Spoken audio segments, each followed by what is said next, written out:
Hi friends, I'm Juani and welcome to Juani's house.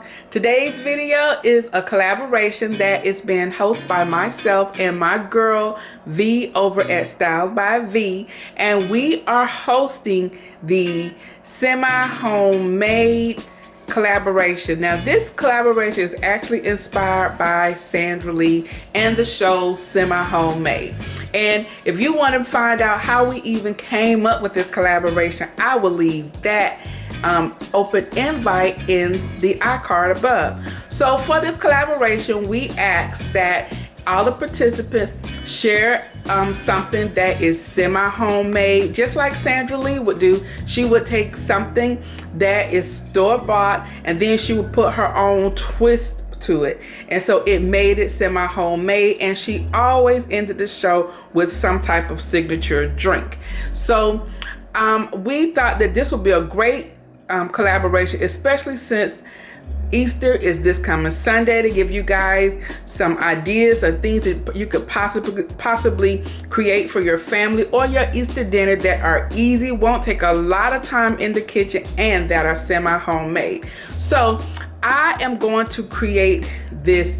It is sort of like a icebox cake, but not really.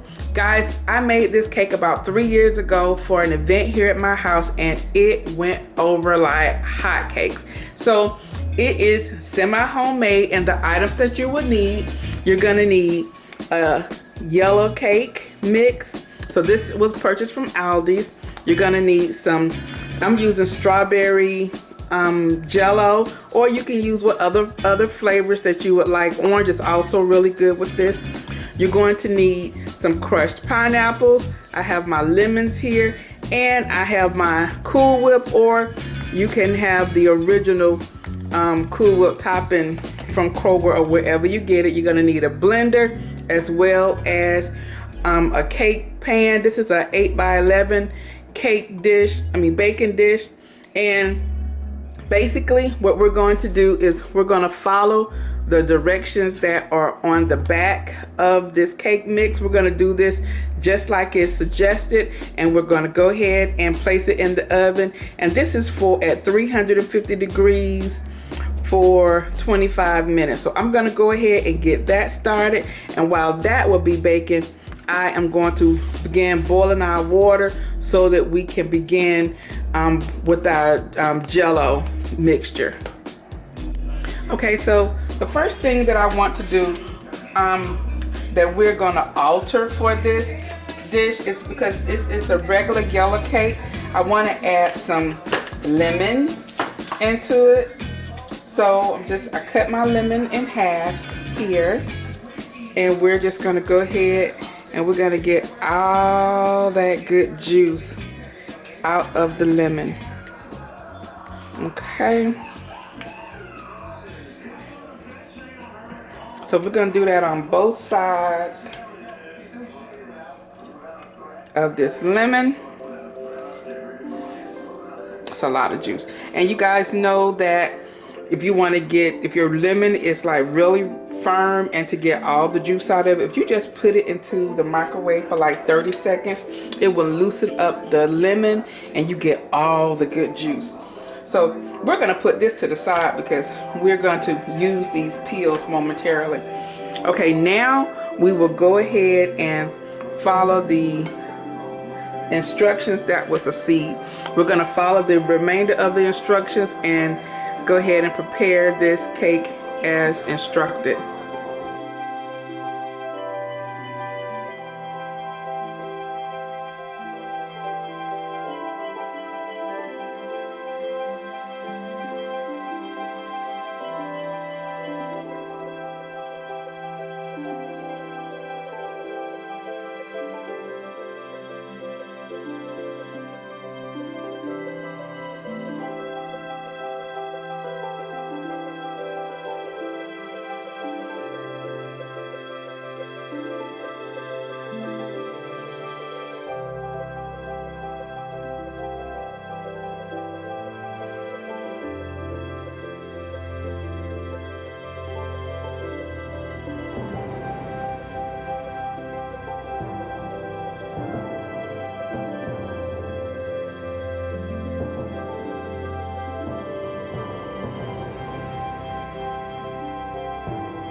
put it into the refrigerator. Well, actually, I put this into the freezer, and when you put it into the freezer, you speed up the process, of course. So instead of it taking 2 hours to freeze, you can make this and it will freeze in about 15 minutes.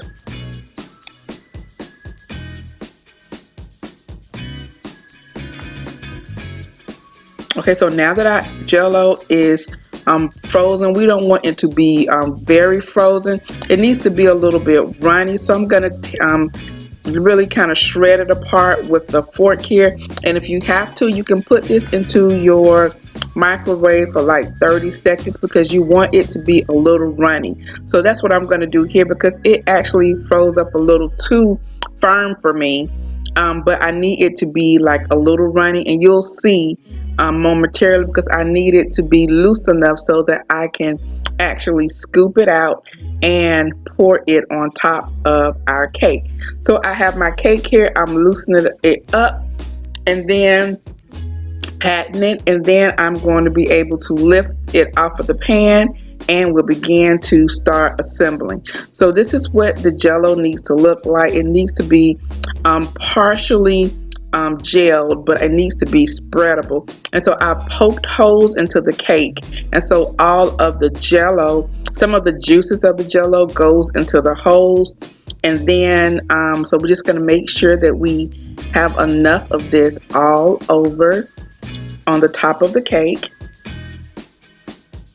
And then once we get it all covered, don't worry about the size, we'll clean that up. We're going to place this cake back into the freezer for about 10 minutes, and then the Jello will firm up, and then we will start with the next part. So now I have my crushed pineapples here, and I am just placing the crushed pineapples on top of this Jello. And once we do all of that, we're going to place it back into the freezer for another 10 minutes. And all of this is really going to firm up very, very nicely. And then we will go with the last, next to the last step. And that is we are going to begin spreading the Cool Whip. So I'm going to stir the Cool Whip up because we want it to be nice and fluffy. And then we'll begin spreading it all over the sides of the cake as well as on top of the cake.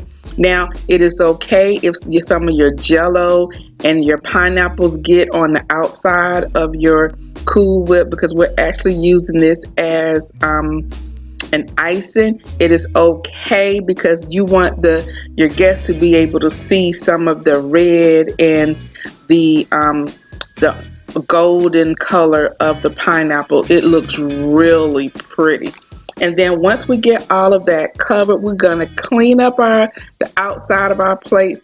You're going to place this back into the freezer or your refrigerator for about 15 minutes, and it'll all firm up. We're going to place strawberries and the lemons on top for garnish, and we are done. If you would like, you can crush some walnuts and sprinkle the walnuts all over the top and on the sides if you know your guests aren't allergic to nuts.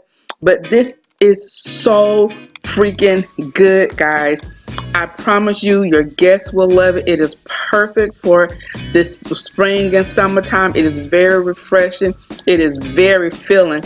And because it's whipped cream, the Cool Whip, it is incredibly light. I know you guys are going to love it. My family love it, and I know yours will too.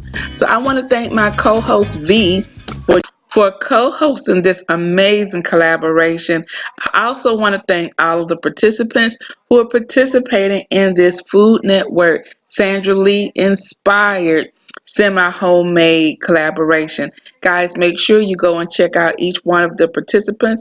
I will have a playlist below, and let's see what they created semi-homemade. So guys, I am going to go ahead in this video, but before I go, please hit that notification bell so you won't miss any of my uploads, and don't forget to hit that subscribe button so that you can become one of my friends. So guys, I'm gonna go ahead and end this video, but before I go, you know what I always say: the next time you're in town, you can always stop by Juani's house, and I'll see you in the next video. Bye bye.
for co-hosting this amazing collaboration.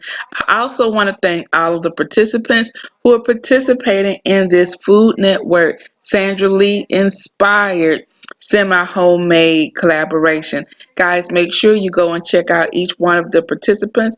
I will have a playlist below, and let's see what they created semi-homemade. So guys, I am going to go ahead in this video, but before I go, please hit that notification bell so you won't miss any of my uploads, and don't forget to hit that subscribe button so that you can become one of my friends. So guys, I'm gonna go ahead and end this video, but before I go, you know what I always say: the next time you're in town, you can always stop by Juani's house, and I'll see you in the next video.